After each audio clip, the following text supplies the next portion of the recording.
अच्छा बच्चों, तो हमने कल क्या पढ़ा था? प्रकाश का परावर्तन और परावर्तन के नियम। तो आज हम क्या पढ़ेंगे इसमें? दर्पण। ठीक है, दर्पण को हम क्या बोलते हैं? मिरर। तो दर्पण क्या होते हैं? दर्पण की बात करेंगे तो कांच की ऐसी वस्तु जिसका एक तल तो परावर्तक तथा दूसरे तल पर कलाई होती है, दर्पण कहते हैं। जिसे तो जो दर्पण होते हैं वो कितने टाइप के होते हैं? 2 टाइप्स के।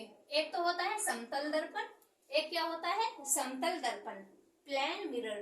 दूसरा है गोलीय दर्पण, स्फेरिकल मिरर। ठीक है, जो गोलीय दर्पण होते हैं वो भी 2 टाइप्स के होते हैं, वो भी 2 प्रकार के होते हैं, अवतल दर्पण और उत्तल दर्पण। ठीक है, अवतल को बोलते हैं हम कॉनकेव मिरर और कॉन्वेक्स मिरर। ठीक है, चलो अब हम समतल दर्पण की बात करेंगे। समतल दर्पण क्या होता है? तो वह दर्पण देखेंगे हम, वह दर्पण जिसे कोई झट प्रत्येक बिंदु पर स्पर्श करे, इसकी फोकस दूरी तथा वक्रता त्रिज्या क्या होती है? अनंत होती है। ठीक है, चलो अब हम बात करेंगे गोलीय दर्पण की। तो गोलीय दर्पण क्या होगा? किसी भी कांच के खोखले गोले का कटा हुआ वह भाग जिसका एक तल तो परावर्तक तथा दूसरे तल पर कलाई होती है। दूसरे तल पर क्या होती है? कलाई। उत्तल दर्पण भी ये एक कांच के खोखले गोले का कटा हुआ भाग होता है, गोलीय दर्पण। ठीक है, अब हम बात करेंगे अवतल दर्पण की। तो अवतल दर्पण क्या होता है? वह गोलीय दर्पण जिसकी परावर्तक सतह अंदर की ओर दबी या वक्रित होती है।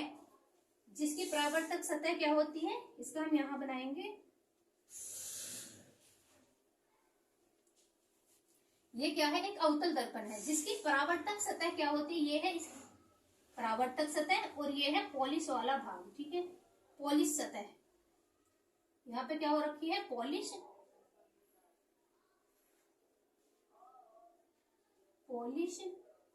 और ये कौन सी है? परावर्तक सतह।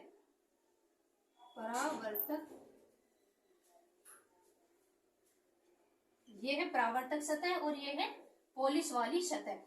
तो परावर्तक सतह क्या है? अंदर की ओर वक्रित है, स्फेरिकल है, अंदर की ओर क्या है? दबी हुई है, और जो बाहर की ओर है उस पे क्या हो रही है? पॉलिश। तो इसे क्या कहेंगे हम? अवतल दर्पण।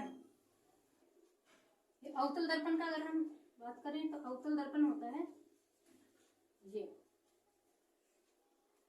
अवतल दर्पण की जो परावर्तक सतह होती है वो अंदर की ओर वक्रित होती है। ठीक है, ये इसकी कौन सी सतह है? पॉलिश वाली, पॉलिश सतह। और ये कौन सी है? परावर्तक सतह,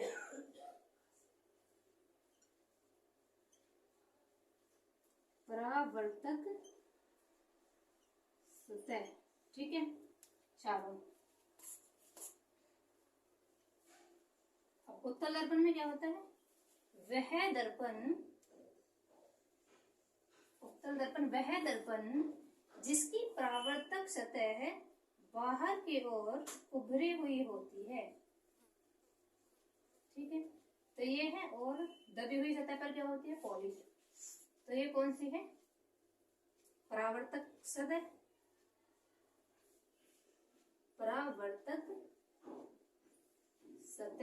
ठीक है, और ये क्या है? पॉलिश वाली सतह या पॉलिश, क्या है? पॉलिश सतह। ठीक है, प्लेन मिरर में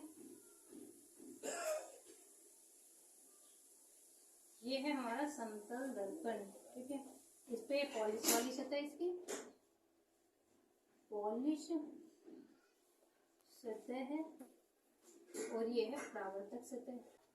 इसकी फोकस दूरी तथा वक्रता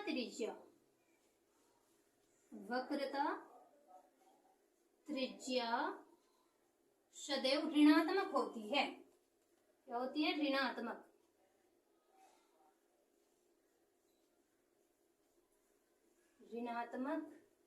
होती है। अब बात करेंगे उत्तल दर्पण की। मिरर वह गोलीय दर्पण जिसकी परावर्तक सतह बाहर की ओर वक्रित होती है। कैसे? ऐसे। ये क्या है हमारे पास? कोई उत्तल दर्पण है, इसकी जो परावर्तक सतह है ये जो है ये बाहर की ओर वक्रित है, बाहर की ओर कर्व्ड है, ठीक है, बाहर की ओर उभरी हुई है, तो इसको हम क्या बोलेंगे, उत्तल दर्पण। और जो अंदर वाली सतह है वो कैसी है, पॉलिश वाली सतह। ठीक है बच्चों, ठीक है, तो ये कौन सी हुई इसकी, पॉलिश, पॉलिश सतह। और ये कौन सी हुई, परावर्तक सतह, परावर्तक सतह हुई, तो इसे क्या करें हम, उत्तल दर्पण। और इसकी उत्तल दर्पण की जो फोकस दूरी और वक्रता त्रिज्या होगी वो कैसी होगी, सदैव धनात्मक होती है। ठीक है, चलो अब समतल दर्पण, समतल दर्पण में ये एक समतल दर्पण है, इसकी भी ये क्या है, पॉलिश सतह, ठीक है, और ये क्या है, परावर्तक सतह। ठीक है, चलो